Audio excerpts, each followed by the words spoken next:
Welcome, my name is Barney Reese. I'm the author of How Blessed You Are in God's Promises. This will be chapter 4 of Your Joy. Part 4. I started having pains with my lower back. My legs in the front would get numb and would hurt to stand or sit. I went to the doctor and they told me my problem. He told me I may need surgery. After looking at my MRI, I decided to get a second opinion to my wife and her mother, and I went zero posture at a pain clinic. I ended up getting put on muscle relaxers, Lortabs, and antibiotics as well, since the MRI had found S4 in the lower back bulging disc and a degenerating disc in my neck. I thought, why or how could this happen? I remember asking the Creator of the Universe, why did you do this to me? How am I going to take care of my family? And remember picking a Bible, a Gilligan Bible, and closing my eyes and reading a verse. My thoughts, my ways are above your ways. Do not question what I do. So I closed the Bible, and the Creator of the Universe had given me my answer. It's funny how something gets you to do other things. So I ended up working another 2 months, and I was sent home from work. Told me to come back when well. This was a slap in the face for me. My wife was not working, and the bills were coming in. What could I do now? I went home and started to draw short term, which was 6% of my pay. I also prayed to Jesus and the Creator of the Universe for help. I was upset, to say the least. I was heartbroken. I was scared. Harold and Kathy would help as much as they could, and all they do was sit and get uncomfortable.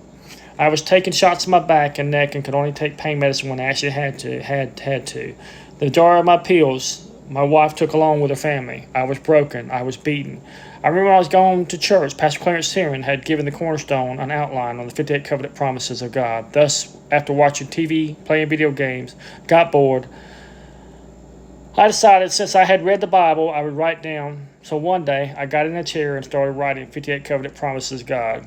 Well, a funny thing happened as I did. Something or someone took over. See, I was reading the Bible my uncle gave me to find the promises to write down. And probably would have been 30 pages, turned out to be 100 pages or more. I will try to explain what had happened, though, through me and Stephanie being together. I had read the Bible from Genesis to Revelation, so I was wondering why did I not know what the 58 covenant promises were. As I sit in the chair, my wife brought me my food, and I wrote for over two weeks straight, word for word, from the Bible.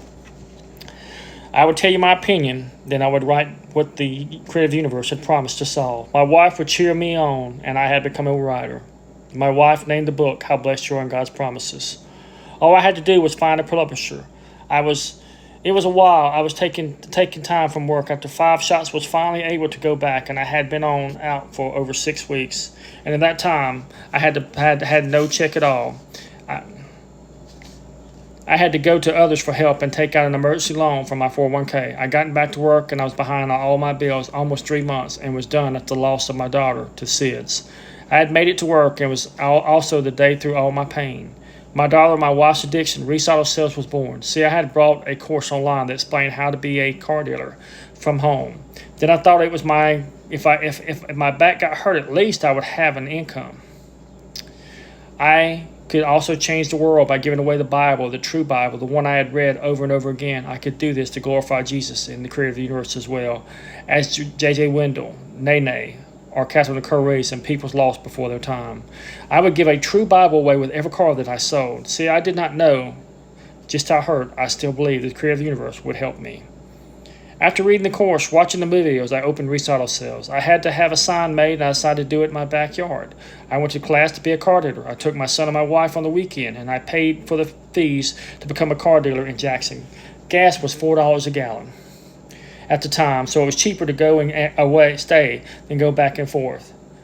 They had to work. I did not ever want to go through what I went through with my back again. I had family to take care of. See, I had worked for the 4 places salesman. I had hung around the managers most of the time for about 6 months, and I only left for my son and my wife because of better benefits for them. And this was in the year 2001. And this was my first wife. I had decided if I ever sold cars again, it would be for me because I had seen how money corrupted you, and I did not approve of it at all. Anyway, I went to the class in Jackson, Mississippi while Stephanie watched Kyle from the hotel room. While at the class, I learned I had to have a bond and I had to have a collateral of $15,000. That was not counting the cars. Well, remember, after I bought the course, the class I attended was about a week later. I had to sign. I had the tax identity number. All I had to do was get the license, and after this class, they would be arranged. In the class, I was met by people that changed my life for the better. I actually met a lady who was teaching class, helped me to get a bond, even though I had no collateral. Her exact words, "I can help you get a bond." I also met Wayne Reeves, the software I use to this day. Believe it or not, she did help me get a bond. Reese Auto Sales was born. Now I would have a second income, and also my wife would have something to do as well. Thank you, Jesus, I thought. It is all because of you. You were able to do this. Me and my wife went to our first auction together, and I took my taxes and bought her first car. At first, we thought we just went and looked, but I ended up buying a 2004 Kia Altima. My wife picked it out because it looked like a BMW. It had a bent door, and it only had 125,000 miles. Keep in mind, this was just a dream. I had bought my first car, and now we could fix it and sell it. Reese Auto Sales was born. I was so excited for Stephanie and my beautiful wife. We would make money. We would be able to take exotic vacations, and we would glorify God and Jesus. See, I still believe God was going to fix her. Keep in mind, my wife had been in many rehabs and had learned why she would drink, so now she took her prescribed medication and Coca-Cola and cigarettes, but at least she was not drinking. I thank Jesus for this accomplished, and we still was going to Cornerstone Church. It just was not the same no more without Nene. I had Stephanie, my wife, my son, job, our home, which I had bought before Nene was born, which was a 2007 24 by 80 total of 1,200 square feet. It was brand new, and I thought we were going to be a family. Something I had always wanted, but never had. Now Stephanie had been through a lot, and I believe after the loss of my daughter, we would overcome this and be a family. I had watched my wife overcome much, but Nene's death was the hardest for her. I showed her love and have been there through all the rehabs, even after she almost killed my son in 2008 and faced charges. So I remember watching TBN Ministries and praising God with her thanking the Creator for being alive, watching a movie, watching her show, me a song, a movie, a video, watching her stop and scratch my head, watching her wash my clothes for work, cook me a dinner where we kissed and you could feel our love. When we made love, it was right. It was right. Our passion was always there. I still believe God was going to fix her, and even though I had been through a lot, I loved her. In the year of December 2008, we celebrated our first Christmas without Nene. We had hopes, but we were both still mourning. I had hopes and still went to Cornerstone. Kathy moved on and pretty much moved out of Joanne's home, and seeing the change in my wife, I let Kathy move in. It was her mother, and I could not reach Stephanie, my beautiful wife. Maybe, just maybe, Kathy could. I was still mourning, but I continued to study the Bible daily and continued to watch Kathy control her daughter and make sure she took her medication.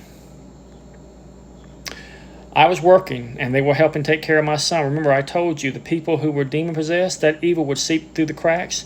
Joanne was concerned about Stephanie so that she could go see me. Kyle, Kathy, and Stephanie was one night. She saw Kathy with a bunch of pills, and remember Joanne said, "Not again, no, Kathy, not again. You will not destroy me and Adam," and she left. See, I guess I was naive. I did not know, but better well. Kathy had a few boyfriends, but one stayed in my mind. His name was Billy. Well, just before I moved her mother out, Kathy and Harold had met, and my wife was better, so I was working nights. Kathy had moved in with Harold and had broke up with Billy, but she had asked Stephanie to take Billy to his doctor appointment. I saw no harm, so she borrowed a truck. It was summer of 2008, so I told her to take Kyle with her, so she did. Billy had made friends with my wife and my son. I saw no harm. He had given my son a knife. Well, that same day, Kathy had broke up with Billy, so Billy was heartbroken, to say the least. He got himself a 12-pack. Him and Stephanie drove around while he drank and told her how much he loved her mom. Kyle decided to show them where he would be going to school in the fall, because like I said, Billy and Kyle had made a bond. Stephanie drove by West Lauderdale Elementary School, and on the way back, it just started to rain, and Billy decided to grab the wheel while Stephanie was driving and caused Stephanie to lose control.